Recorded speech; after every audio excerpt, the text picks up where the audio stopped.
we'll continue our conversations around the financial market and the economy. Today, we're looking at innovations and the capital market. It's very important at this time to see how the capital market is evolving and innovating to provide effective service to the investment public.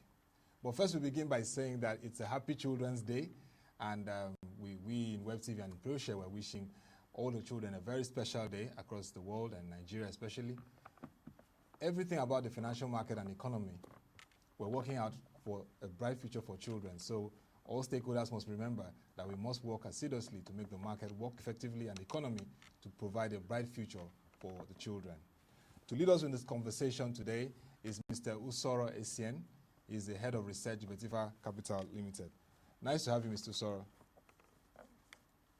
Thank you for having me, Ottoabasi. Yes, good morning. And with me in the studio is Mr. Boason, Omofaye, CEO Frontier Africa Reports. Thank you very much. It's good to be here. Thank you on Children's Day. Usoro, it's good to have you. Yeah. So, Usoro, the big story in the week has been the growth rate report that came out from the National Bureau of Statistics, 1.87% growth rate for Nigeria, first quarter 2020. How is that playing out and impacting the market? How would that dovetail into the market? Okay, well, let me talk about the indicator itself. Looking at a growth rate of just over 1%, you expect a country like Nigeria to have minimal of strong high single-digit growth rate of 8-9% to take us to the next developmental stage. However, given the fact that everybody had already forecasted lower GDP growth for 2020, given the pandemic, the Q1 number shows some resilience and does reveal some positives. The main positives are not in the number itself. The number itself is the lowest growth rate we've had since 2018 on a quarterly basis.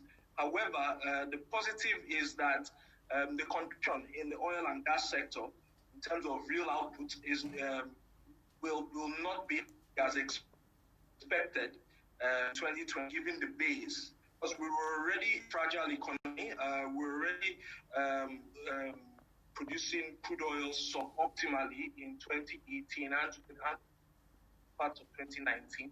So the good investments in that segment of the sector has seen output improve, and that will cushion the effect of the non-oil sector's decline or the expected weakness in growth that we're seeing. So from an investment standpoint, from a long-term investor standpoint, it does make sense that you can now look at investment opportunities on a base level. But I would say that the opportunities, they are more skewed to foreign direct investment as opposed to portfolio investment.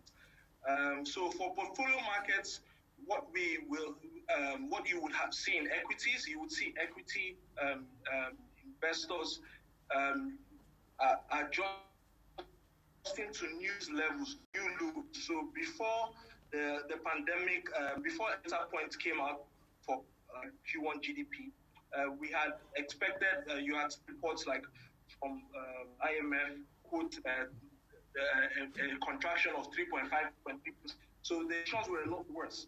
But this reality of the Q data will make people adjust to entry points. So you may see slight optimism, but it would be cautious. We would wait to see when the full impact, as Q1 has, in my opinion, less than 10% of the headwind impacts from the COVID-19 pandemic. So it's not negative for the investor sentiment. It is best lukewarm. Okay, so if you look at Usoro, Boason here, when we look at the financial services and insurance subset of that GDP numbers, we notice that that sector kept its GDP growth trajectory over the Q4 period slightly higher, inching towards about 23%, I think about 22.87% or so for the financial services. So take us through the Q1 2020 in terms of financial services industry. with all the pressure coming through from investors who are selling down on our market, but we still finished the first quarter in the green. Well, where did you think this growth trajectory for the financial services sector came from in Q1? Yeah, it's as I tried to explain in oil, for real output, the things you look at expansion in market, you understand, the actual produce has no price point. One, two, you look at investments. For the insurance sector in specific, last year, it's actually been on for about 2 years now. The regulator, NICOM, had initiated a regulatory drive to get insurers to recapitalize. You understand? They first tried to use the EU capital requirements system, but eventually, after they went back and court, as at last year, the recapitalization came, a bit friendly. So you've got new investments in these, in some firms. You understand? So the output also has reflected. So the issue and why you're seeing growth, it's not as if you can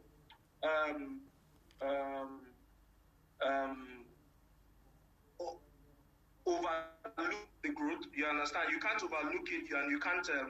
But the base, the fact that the base is so low, the insurance penetration in the country is one of the lowest in sub-Saharan Africa, and it's by far the lowest for a country of our size. So the room for growth is enormous. So if you see a trickle of, let me put it this way, an investment of $1 billion in any sector will show enormous growth. You understand?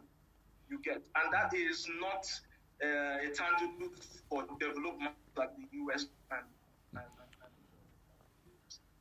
so I think that's the way to really look at it. The insurance sector and also the microfinance, the lower end of the banking tree, the microfinance end, I suspect, I've not looked at the numbers for the microfinance end, without clear in the report.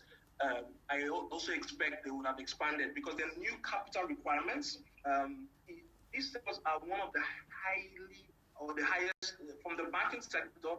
The banking sector itself is one of the most regulated globally in Nigeria. So that's why you see that sector really differentiating itself from manufacturing, and also it requires a bit of less government input in terms of infrastructure. For the other sectors that are more are non-service related, it requires a lot of output and production factors to create an enabling. So then, when we look at the first quarter 2020 capital importation numbers yesterday from MBS, we saw a very big jump, about 73%. It was the size of the FPI in the total inflows for Q1, which came in at about a little above $5 billion US dollars. So that means there are a lot of money in from portfolio investors in Q1. Was that surprising to you? Considering yes, all the considering a lot of fears around whether we have an FX issue, whether we have devaluation issue, and all of that, or currency depreciation. Okay, yes, it does, but not to. If you look at the dates in Q1, some of that money came as early as January. Are you getting? Yes. So if you look at our outlook, so our outlook has changed from 2020, from 2019. Your outlook is always 1 year looking forward. And in 2019, the growth story for 2020 was that 2020 will have stronger growth than 2019. There was no we did not expect this global pandemic. We had hinged those growth expectations on the fact that 2019 had almost a zero capital expenditure base. You understand? With what happened with the elections and all that, there was no capex. So we expected an improvement in capex in 2020, and hence investors had bought into that story, and the expectations were there. So as at Q1, you still saw a lot of investment. And remember that as at Q4, China had already started going into, had already started feeling the impact of COVID. You understand? As at late Q4. So there was also global, and then the trade tensions between China and the US had made yield levels globally very depressed. So the exchange rate differentials between the developed markets and our markets were huge. But most of these portfolio investments came to Omo. And you know that it's directly related with the CBN strategy of getting these foreign investors to buy our bills and keep our reserves a bit afloat.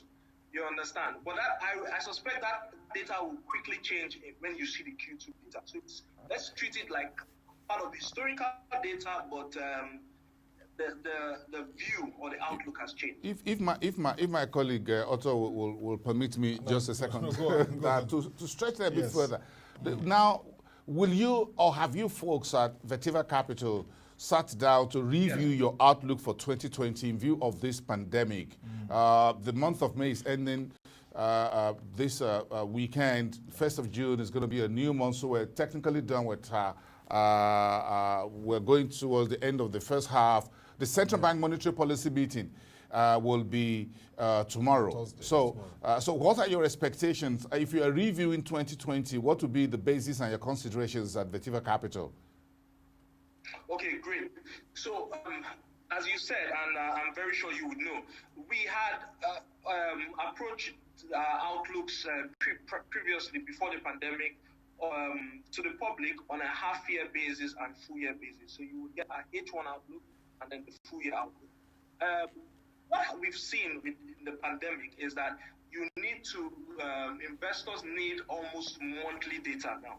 They need to know what, because the impact is very rapid and it's changing. They expect the recovery to be a U recovery and jagged. So our outlooks now are more short-term in nature because you risk of having to change your outlook on a frequent basis. So as you know, in sometime June, you would have our outlook for the remainder of the year. You understand? I think in March we gave you our outlook for Q2 based on the economic impact of COVID, and you're seeing a lot of that come to play. For the MPC meeting tomorrow, I think it's a very very thin wiggle room available for the monetary policy decision makers. Why I say this is because you're a product of your historical policies. So the policies that have taken us to where we are today is such that we have managed our exchange rates through a peg system. It's such that we are comfortable with high-digit single inflation. Inflation target has always been 9%. You know, your posturing and your forecasts from a policy perspective really have a lot to do with the outcome on where you find ourselves. Also the fiscal. So the monetary policy has, let's think of it. If they touch the MPR now, they reduce MPR, how is that going to affect the domestic environment? They've controlled rates at least domestic rates at the MPC. At the fixed income market via the unorthodox restrictions by creating two windows. So the MPR there becomes impotent. Then if you move to things like FX, we have seen that they've adjusted the peg. I think maybe this could be a time they could think of making either further adjustments or trying to get a market-based determined exchange rates. That would be interesting. And I do suspect that because of their conversations, you know, now we are looking for concessionary loans. gotten from IMF, some of these loans come with conditions. And some of these conditions are on the trade policies, free trade policies. One of the free trade policies that is prominent across all emerging markets and frontier markets like ours is the need to have a market-determined exchange rate. So that is a discussion that they must have, even if they don't take a decision tomorrow on it. It's a discussion they must have because questions are being pointed that way. I do not be tantamount to in the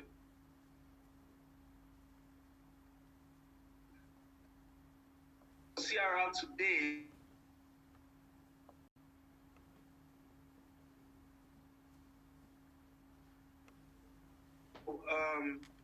The wiggle room for monetary policy is really limited. It's really this quarter is a very interesting one. We're ramping up the second month of the Q2, Usoro. So when I say interesting is the fact that this is the quarter that oil prices actually went negative in recent history. But we've also started seeing some reopenings from the lockdown, which includes Nigeria partially. A number of other economies around the world are coming back. Planes are taking back to the skies in a number of countries, working some way out of all of that. So how much dent do you think our GDP will take? How much beating do you think it will take in Q2? Let's assume that the government decides to let go and go on a full reopening before the end of June, and we fully reopen the economy fully here at home. How much impact do you think the meltdown in oil prices in the early part of this quarter, I mean April, how much significant do you think that will have on our GDP outlook for the Q2? What's your take on that? What's your forethought on that? Yeah, so one thing, I'll just make one thing clear. For GDP, for crude oil, when we look at it from the output approach, we don't even factor in price. We look at production levels, so the volume. And because of investments into OMLs, I think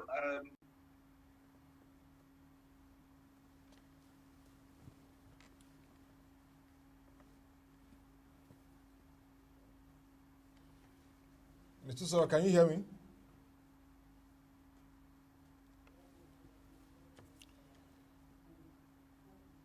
We've lost the connection a bit, but we hope to. I guess it's still online. You're back up now. Okay, you can go on, Mr. Usoro. Yeah, go on. Okay, so looking at the oil sector, right?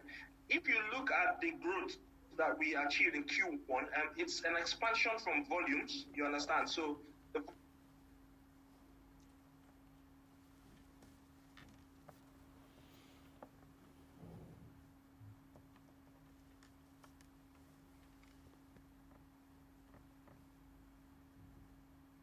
at the bottom, so the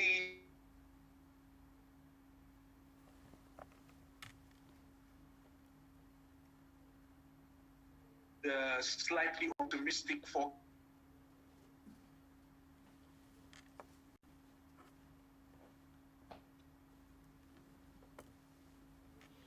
really trying to get that very clear insight from him yes. on the oil prices and the yes, impact yes, on the oil market, yes, and the GDP. And, you know, like you said, first quarter we achieved over 2 million barrels per day production. But yes, but the government is revised. The government has revised the Ministry of Finance revised the 2020 budget. The price is much lower, $25 a barrel for the Brent for our own outlook.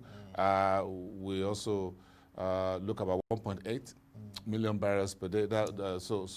I'm just worried about what should we expect of this whole development.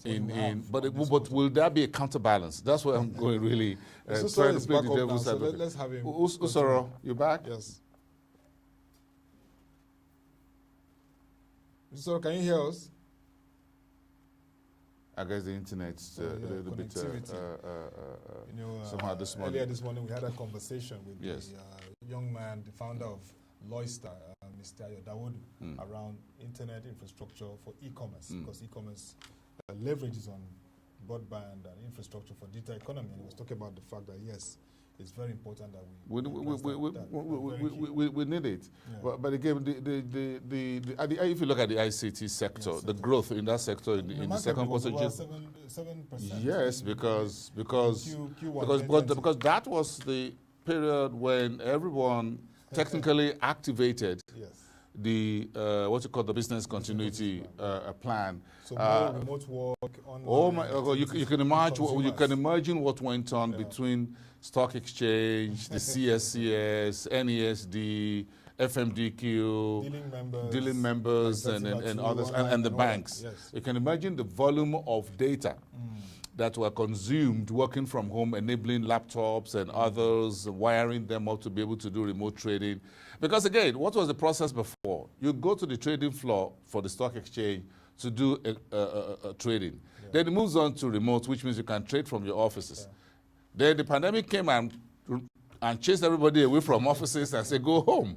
So you found out that, well, you can come to the office and you can have a trader, one person sit down. Yeah. But now you need to enable maybe 1 or 2, 3 more licensed traders in ProShare, if ProShare is a trading firm, for example. So you need to empower about 3, 4, 5 different traders. I want you to be trading equities, perhaps the other one is doing fixed income or whatever, or currency. Yeah. So and with the banks that have dealing rooms, for example, to do treasury bills, FX, they do commercial papers and all of that. Yeah. So the amount of data that's consumed in Q1 in that period of Q1 is something that when the numbers actually come out later, we'll be able to get to that. Of the telco, exactly. 9.71%. Yeah. Telecommunications. It's huge. Not surprising. It's huge. It's huge. And then when you look at the Q2, I think it will still be on that trajectory, but not be as much as because I think between now and the end of June, I know the stock exchange, the FMDQ or the NESD will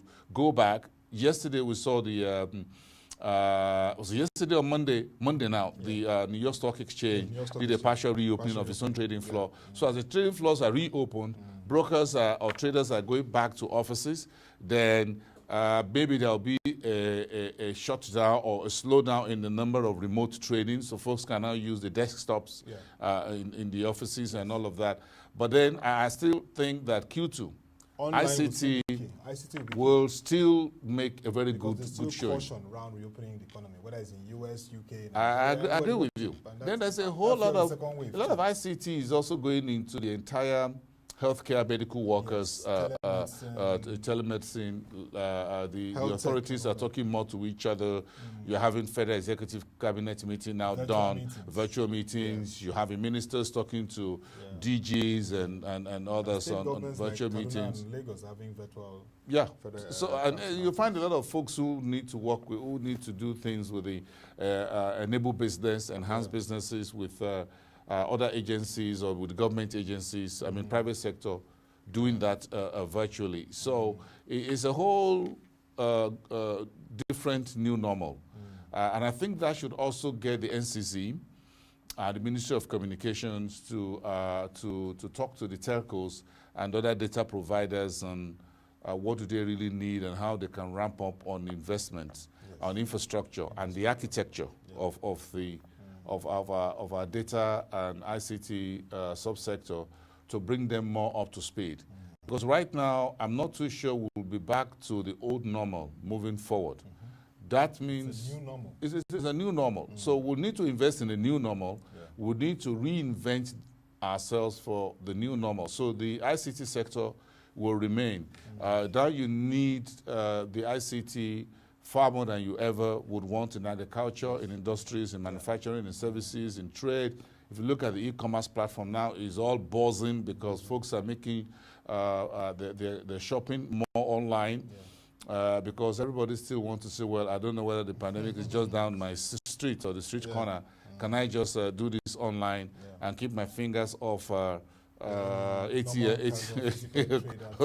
keep my fingers off ATM and other forms of cash. That means that the volume, but again, it brings something more also up. The level of frauds or internet fraud or cyber fraud is very important. It's becoming very more important than ever before. The regulators will need to be more on top of speed. You have to engage experts. This is the and time. National Security Advisor, there was this forum where, hosted by Philips Consulting, where the National Security Advisor was discussing with key stakeholders around cybersecurity, having a very robust approach to it. It's important because now the volume of what is going on e-commerce platform, on folks doing online transactions is higher than ever before. So the banks and others need a lot of firewall. Securities trading firm also needs that. Because everything's gone virtual, from paying dividend to holding annual general meetings, for getting court papers and do your filings and what have you. If you go to FIRS service, I'm not sure you'll find anybody there. So you have to do your filings online and what have you. Identity theft will be higher. Folks will be trying to steal people's identity at both personal and corporate level. All of this are what the agency is responsible for communications and others will need to take on board and get the private sector operators within that space to tighten the noose, as it were, make the firewalls much stronger than ever before. But again, for the man on the street, I think it is also time for people to protect their identity more than ever before. This is not the time to be careless with your identity, your PIN number, your details, and what have you. And love, like you said, cybercrime. People just throwing mails to you, contracts, messages. Whatever. Have to be, that calls for more, like we talked about, the role of the Security Exchange Commission, financial investor education, whereby there's deepened investor education in this period, like we see from the SEC in the US. Yes. Keep engaging. It's important. This and this are the very important you can't overemphasize the need why you need to do this. If you look at the volume of the portfolio investment that's also coming through. From the capital petition report. Yeah, from the capital petition report. Still dominates. FDI was just 200. Yes, it's just very abysmal. But again, when monies are coming in, and we're also seeing increasing the increase in the size of portfolio of investments in portfolio in assets from the local investors, whether retail or institutional and what have you. That also means that yes, we are participating more at an increased level in our own market. That is good. It's not just enough to provide an enabling environment for foreign portfolio investors to take advantage of our assets, but it's better if those assets are also in the pockets of Nigerians, because it's Nigerians' money for Nigerians in Nigeria. That makes a lot more sense. So I was happy, at least I was encouraged. I was enthused by the fact that the numbers coming through from the stock exchange, Nigerian Stock Exchange shows domestic participation is also, yes. Gone was the 20, compared to the dominance of foreign 20, 30 years ago, it was a total opposite. And that means that, again, let's give some of this credit again, not just to the stock exchange, FMDQ, but also to the market participant, the professionals. Yes. I think they've been able to leverage digital marketing, setting up apps, whatever, with which you can trade, buy stocks online. So fund managers now float their, whether it's Naira assets or dollar assets online. They get people to buy, to participate. They're holding webinars online to encourage people. There are a lot of training going on. So I think somehow folks are coming into the market, and because it's now enabled via little things like phones like these, so folks now feel personal. But okay, fine, you don't even need to know where the stock exchange is based or where the FMDQ is based, but as long as you can connect with a trader or a dealer on your phone from your bedroom, you're participating in the market. I think we have Usoro now. That's great. Let's make use of the Usoro, are you back now? Sorry, my connection has been... Okay. We've been talking about connectivity, yes, but no yes. problem. Very quickly, where you met this conversation was around the fact that we've seen increase in foreign portfolio investment, we've seen increase in domestic participation in the local investment market in our portfolio assets, whether in those in Naira or in dollar or ETFs, exchange traded, for some of which you have there at Vetiva Capital. And I'm saying it looks like you market professionals and the various exchanges, the NESD, the NSC, the FMDQ, have taken the market to a totally new level with ICT and digital marketing. Is this the new wave of investment in Nigeria in which you don't need to know where FMDQ's office address is, or you don't need to know where NESD is based, you don't need to know where the Nigerian Stock Exchange is based, or even the CEO? All you need is to have a phone and what enables you to invest. Yes, you're very correct with that. This ties into some of the things I've mentioned earlier, and the fact that you can only thrive in an enabling environment or in an environment that has been created. So on the government's part, some of the best regulators that have come from government, they understand, have been from the CBN. And looking at asset trading today, so stocks and equities, let's look at the evolution for a bit. Remember that the activities of most stockbrokers were owned by banks. They were housed under the banking system. And until 2009, when Sanusi came and basically stripped banks from their non-core banking subsidiaries, their regulation, we now saw that strengthening firms like ours, you understand, to own that market. But what we've seen is that evolution has even gone further, where you have platforms like there's this platform Akiba, where you're not a financial services operator per se, you understand, but you have the platform to buy or sell, the access to buy or sell shares, because as you've said, there's several dots in the value chain. The exchanges that people used to have to go and trade physically, you understand, remote access eliminates the use of that. So that is one sector that in a way has been already equipped for these COVID-19 conditions that we find ourselves, because access to you utilizing your speculatory motive of money. Speculatory motive of money is the highest end, from transaction to precautionary to speculatory end. We have a lot of private investors and entrepreneurs that see value in providing those services. But it's sad, because at the core, those services attract over 90%, or if not 100%, of the kind of investment that is foreign portfolio in nature. If it's domestic, it's good, you understand. But there's a problem there which I'll address. You're getting a lot of international foreign portfolio investment. Forget where the nationals are. We found that a lot of remittances, so a lot of Nigerians living abroad use these platforms, you understand, because it makes them kind of in tune. They can invest in their country even though they are not in their country, you understand. So that's a big plus. But foreign portfolio investments invest in companies that have reached a developmental stage that is maybe level 10 in your stages of production.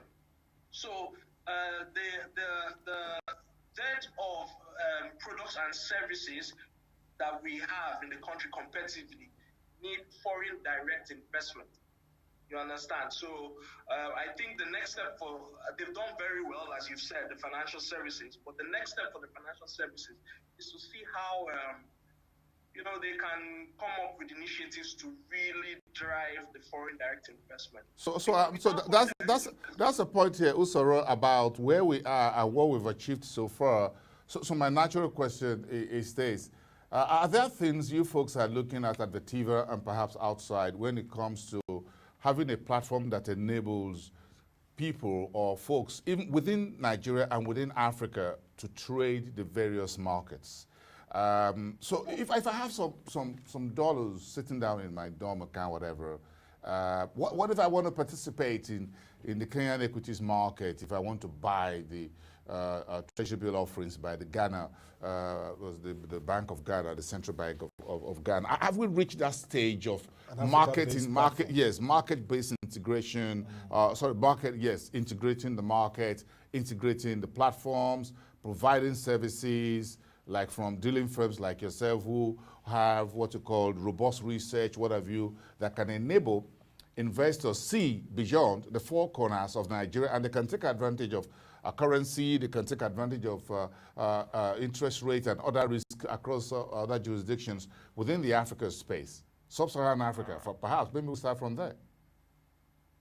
Yes, the thing is, for trading platforms, we've gone way beyond that. You have, I don't want to do free advertisement, but I can tell you 10 platforms that you can download on your phone today, right now, and you have access to maybe 40 different markets, trading like 20-something different asset classes. So from equities to fixed income asset classes to commodities to crypto. You understand? So even cryptocurrency. A popular one is bamboo. They don't need any adverts. They're out there, so you can. So that's there. That's existing. We have our platforms. However, some of the platforms that have less skin in the game. By skin in the game, that's why I was trying to explain how some of these financial services, the evolution has taken it away from the banks to us, and then it's going to even actually leave us to firms that are just IT related, that are just access gateways. You understand?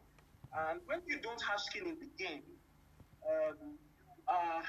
while you're giving access, you're giving broader access to a lot more people that probably did not have.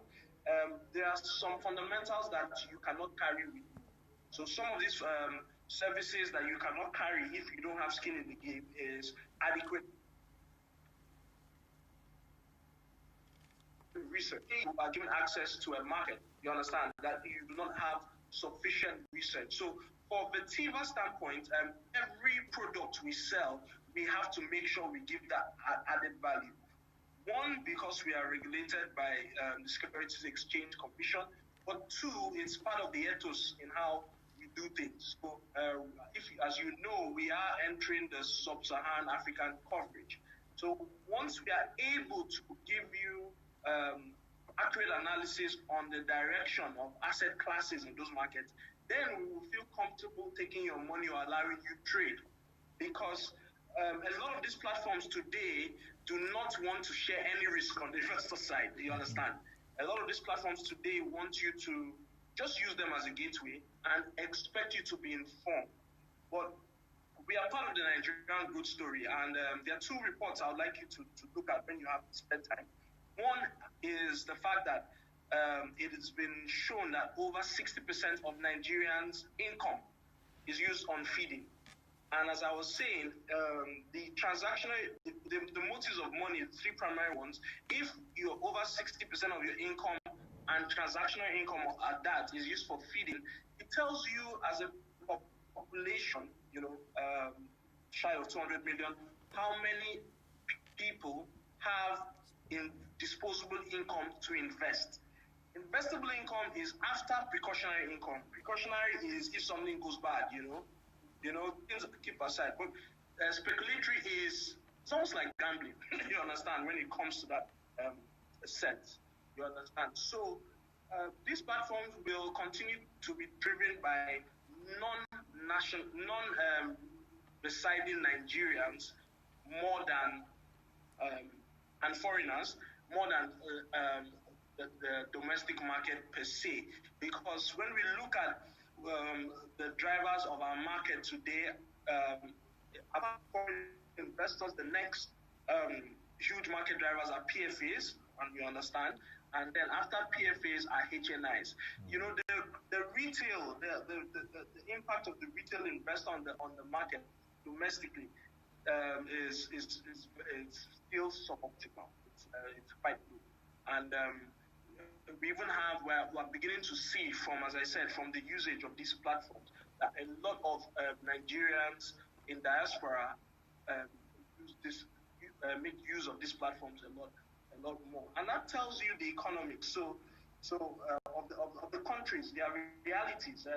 If you're in a place where the income can take care of your food, your shelter, and then give you a bit more to speculate, you have a lot more people there investing in these platforms. So yes, the technology has been there. It's there. It's been deployed.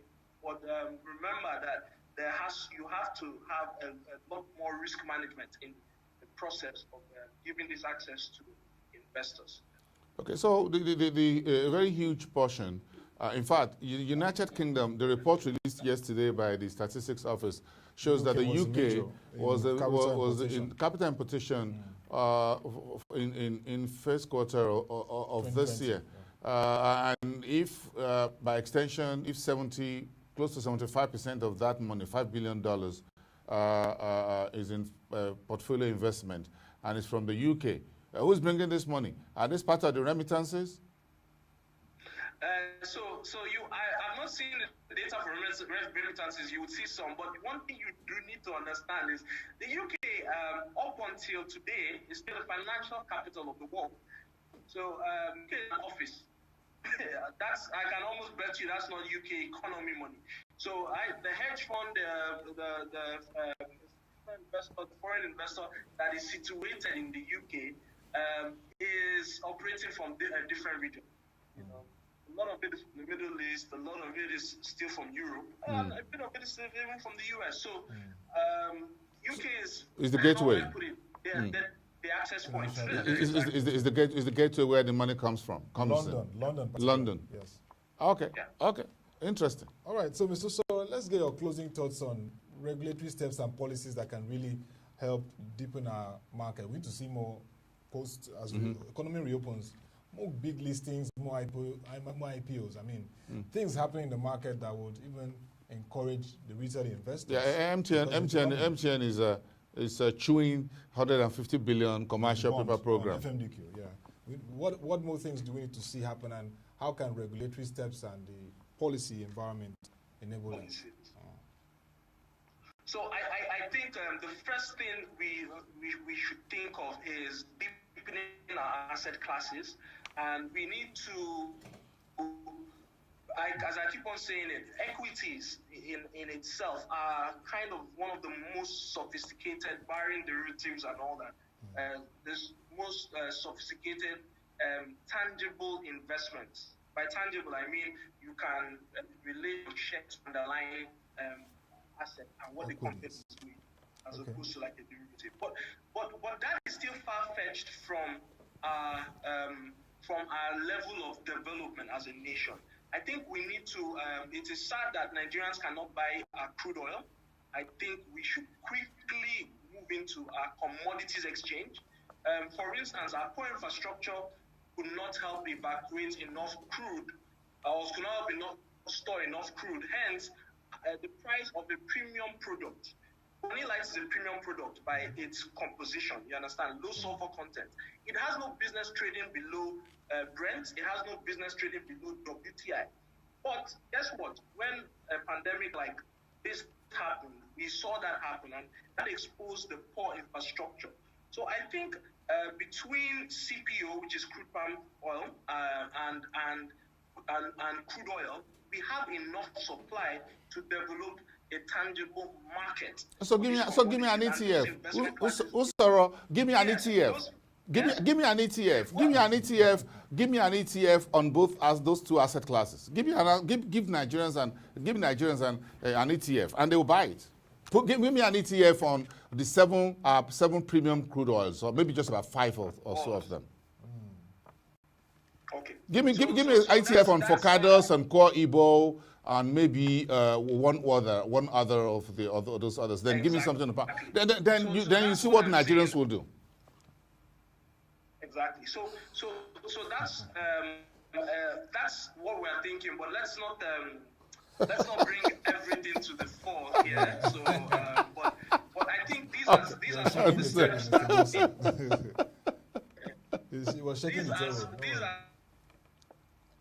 some of the steps that need to be taken immediately. Yeah. But on the longer term, we need to address the fact that over 150 million Nigerians use 60% of their hard-earned income to eat. Yeah. When you can, and how do you address that? You understand? That is from the foreign direct investment side. That is from addressing the sectoral imbalance side. When that happens, markets will thrive, because when you're eating, you think more creatively. You have more money to invest. You understand? Yes. So as much as we want to go more sophisticated, we will just be catering to the people that have been fed, and that is getting smaller by the day. probably less than 30% of the country. So to make us benefit from the huge market, we need to feed that huge market sustainably. Okay. So I think that I'll leave it at that. Thank you very much, Mr. Usoro Essien, Head Research, Vetiva Capital Limited. Thanks for saying that we need to deepen our asset class in the Nigerian capital markets and also feed that huge population, engage them into the market. It's very critical. I mean, we need to have a way of critically addressing the fact that 60% of our population spend most of their income on feeding. That narrative has to change, and there must be a lot of efforts from the financial market down to it's okay. We can do that. If we grow a bigger pie, you can do 60%. Definitely. But as long as you grow the other side, which is savings and domestic capital. And we have to address the sectoral imbalance. Oh, yes. That he raised. Definitely. Thank you very much, Mr. Usoro Essien, once again, and look forward to subsequent engagement with you on the capital market. Thank you. Thank you for having me. Thank you so much, Usoro. Thank you. My pleasure. Interesting day. Thank you very much. Nice. I will work back to work officially. See you from African Reports. Nice to have you. Thank you. That was the conversation on our midweek edition of the Market Review. We'll continue this conversation tomorrow. Join our website, www.WebTVNG.com, to watch our videos, read our news reports and analysis and stories. To come your way again, thank you for watching. Have a nice day and stay safe.